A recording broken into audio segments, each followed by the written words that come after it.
उत्तर प्रदेशआव मोनसे गिख्रंथाव जाथाय जानायजों जायगायावनो 4 सुबुंनि जिउ खहा आरो 9 सुबुङा गोब्राब जोखोम। ट्रेननि हाबा मावबाय थानाय समावनो गंसे गेदेर बाउन्डारि वालआ बायसिननानै बे गिख्रंथाव जाथाया जादों। जाथाय जानायजों 4 खामानि मावग्रा लेबारफोरा जिउ गोमानांदों, लोगोसे 9आ गोब्राब जोखोम। जाथायानो जादों उत्तर प्रदेश नयडा सेक्टर 21 आव। मिथिहोनाय बादिब्ला बे जायगायाव लेबारफोरा ट्रेन दाफामफिननायनि हाबा मावगासिनो दंमोन। नाथाय हरखाबै साखाथियाव थानाय बाउन्डारि वालआ बायसिननानै बे गिख्रंथाव जाथाया जायो। जाथायखौ मिथिनानै पुलिस आरो रैखाथि हान्जाया फैनानै रैखा खालामफैयो, नाथाय बेनि गेजेराव 2आ जिउ गोमाखाबायमोन। बेबादिनो जोखोम जानायफोरखौ फाहामथाय होनो लांनाय जायो आरो 2आ देहा फाहामसालियाव जिउ गोमानांबावो। नाथाय दासिम 9आ गोब्राब जोखोमजों भुगिनांगासिनो। जाथायखौ खोनानानै उत्तर प्रदेशनि गिबि मन्थ्रिया गोथौ दुखु मोननाय फोरमायो आरो जाथायखौ गोख्रै नायबिजिरनो थाखाय खावलायो।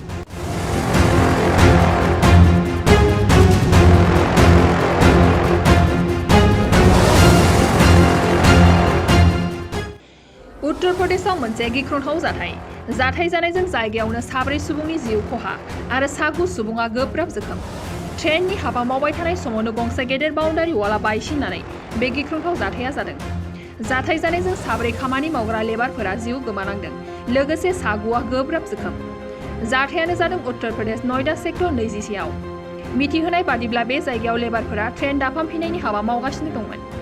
नाथाय हरखाबै साखाथियाव थानाय बाउन्डारि वालआ बायसिननानै बे गिख्रंथाव जाथाया जायो।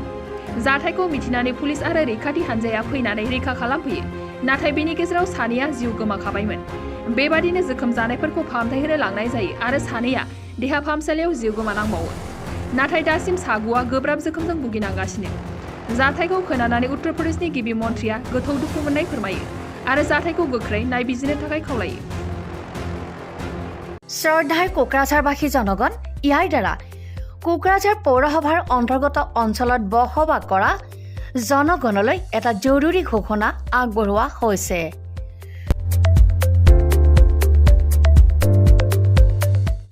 কোকৰাঝাৰ পৌৰসভাৰ অধীনত প্ৰপাৰ্টি বা হোল্ডিং টেক্সৰ সেল্ফ এছেছমেণ্ট আৰু ৰি এছেছমেণ্টৰ কাম পূৰ্ণ গতিত চলি আছে। যিসকলে এতিয়াও সেল্ফ এছেছমেণ্ট বা ৰি এছেছমেণ্টৰ কামবোৰ সম্পূৰ্ণ কৰা নাই, তেওঁলোকলৈ আমাৰ বিনম্ৰ অনুৰোধ, আপোনালোকে অতি সোনকালে অনলাইন যোগে সেল্ফ এছেছমেণ্ট আৰু ৰি এছেছমেণ্টৰ কামসমূহ সমাধান কৰি লওক। তাৰ বাবে আপোনালোকে অনলাইন যোগে প্লে ষ্ট'ৰলৈ গৈ আছাম প্ৰপাৰ্টি টেক্স এপছটো ডাউনলোড কৰি এই এপছৰ দ্বাৰাই আপোনালোকৰ আধৰুৱা কামবোৰ সম্পূৰ্ণ কৰি ল'ব পাৰিব। নতুবা play.google.com/store/apps/ৱেবছাইটৰ জৰিয়তেও আপোনালোকে আপোনালোকৰ কামসমূহ সমাধান কৰিব পাৰিব। যদিহে আপোনাৰ অনলাইন যোগে আধৰুৱা কামবোৰ কৰিবলৈ অসুবিধা পাইছে, তেতিয়াহ'লে আপোনালোকে কোকৰাঝাৰ পৌৰসভাৰ কাৰ্যালয়লৈ গৈ ৱাৰ্ড কমিছনাৰৰ পৰা প্ৰয়োজনীয় আবেদন পত্ৰ অৰ্থাৎ ফৰ্মসমূহ সোনকালে সংগ্ৰহ কৰি লওক। বিতংকৈ জানিবলৈ কোকৰাঝাৰ পৌৰসভা কৰ্তৃপক্ষৰ সৈতেও যোগাযোগ কৰিব পাৰিব। ইতিমধ্যে আপোনালোকৰ সহায়ৰ বাবে মেগা কেম্প কাৰ্যসূচী অনুষ্ঠিত কৰি থকা হৈছে। ধন্যবাদ।